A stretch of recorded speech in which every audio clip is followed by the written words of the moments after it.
Bonjour à toutes, bonjour à tous, bienvenue sur ma chaîne YouTube Libère-toi. Dans cette vidéo, je vais vous présenter l'un après l'autre les principaux corps qui nous constituent, les corps subtils, mais je commence par celui qui ne l'est pas, subtil, le corps physique. Le corps physique, celui-ci, je vais en dire très peu puisque vous le connaissez, c'est le corps avec lequel vous évoluez et très honnêtement, vous le connaissez mieux que quiconque, donc c'est ce corps palpable vraiment qui est intégré dans la dimension, qui est vraiment plus qu'incarné, qui est vraiment réel dans la matière, dans la 3D. Vient ensuite, superposé à celui-ci, le corps énergétique.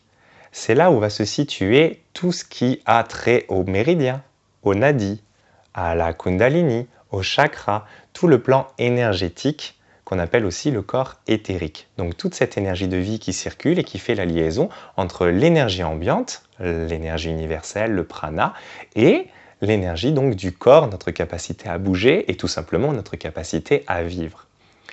Par-dessus, ou plutôt autour, en ce sens où tout est imbriqué, vous avez le corps émotionnel. C'est là que se situent toutes vos émotions au-delà des pensées, vos peurs, vos tristesses, vos colères, vos rancunes, votre dégoût, etc., etc. Tout ce qui émane de vous, tout ce qu'il est difficile, dans une certaine mesure, de contrôler. Parce que si sur une émotion, on ne met pas une intention totale, eh bien c'est l'émotion qui nous submerge et qui va nous emporter et nous entraîner à réagir de telle ou telle manière. Au-dessus de ce corps émotionnel vient le corps mental, celui où siègent toutes vos pensées conscientes et inconscientes.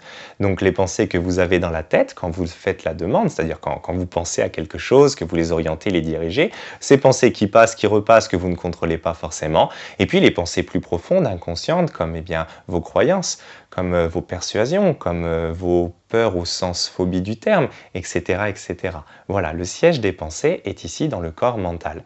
Et ces 4 corps, physique, éthérique, émotionnel et mental, sont donc les corps de la personnalité. Viennent ensuite les corps de l'âme, avec le corps causal. Le corps causal est le corps qui nous suit d'incarnation à incarnation, et c'est dans celui-ci que se trouvent les causes, c'est-à-dire tout le plan karmique, tout ce qu'on ramène d'un cycle incarnatoire à l'autre. C'est ce corps qui va vraiment avoir tous les éléments pour nous enquiquiner, parce que c'est à partir de lui que tout le karma qu'on a emmagasiné va émaner et se répercuter dans notre vie. Je dis enquiquiner, mais prenez-le vraiment au sens où on est hors du jugement, il nous fait en vérité évoluer. Après ce corps causal, vient le corps bouddhique. Donc là, c'est le corps qui nous amène à quelque chose de beaucoup plus spirituel, de beaucoup plus ouvert. C'est cette union avec le grand tout, c'est cette connaissance de tout ce que nous sommes au-delà de l'être humain. Ce corps, on le perçoit quand, par exemple, quelqu'un nous parle et c'est pas une pensée, c'est pas ah oui, il a raison, c'est notre être qui émane, qui vibre de oui, je sais ce qu'il dit, je sais que c'est vrai, parce que je le ressens. Je ne sais pas pourquoi, je ne peux pas l'expliquer parce que c'est au-delà des mots, je le vis, je le ressens. Voilà un petit peu ce qui situe ce corps.